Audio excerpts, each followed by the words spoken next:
Hello friends, मैं Kishore. Welcome to the my YouTube channel upcoming gadget. So friends, आज का video शुरू करते हैं। शुरू करने से पहले बोल दूं, आप लोग मेरे चैनल पे नए आए हो तो मेरे चैनल में सब्सक्राइब करना। सब्सक्राइब करने के बाद बेल आइकन प्रेस कर देना, क्योंकि मैं जब जब नया वीडियो अपलोड करूँ आप लोगों के पास नोटिफिकेशन चला जाए। सो फ्रेंड्स, आज का वीडियो शुरू करते हैं। शुरू करने से पहले बोल दूं, आज का जो टॉपिक है सैमसंग गैलेक्सी M21 जो M सीरीज का जो फोन है M21 का अनबॉक्सिंग करेंगे।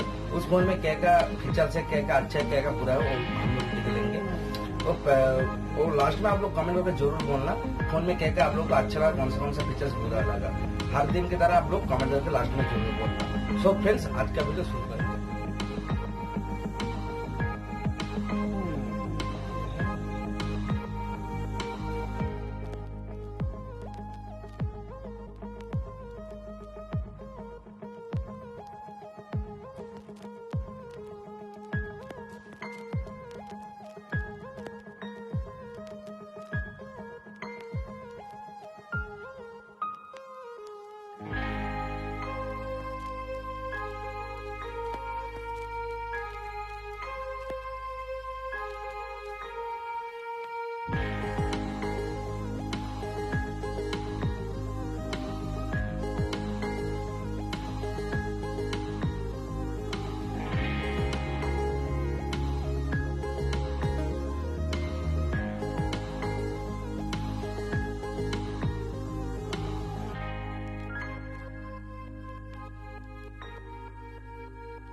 सो फ्रेंड्स, आज का वीडियो यहाँ पर ही खत्म होता है। आप लोगों को कैसा लगा इस वीडियो, पूरा लास्ट तक देखा आप लोगों ने, कौन सा फीचर्स अच्छा लगा, कौन सा फीचर्स बुरा लगा, आप लोग लास्ट में कमेंट करके जरूर करना। सो फ्रेंड्स, आज का वीडियो यहाँ पर ही खत्म होता है।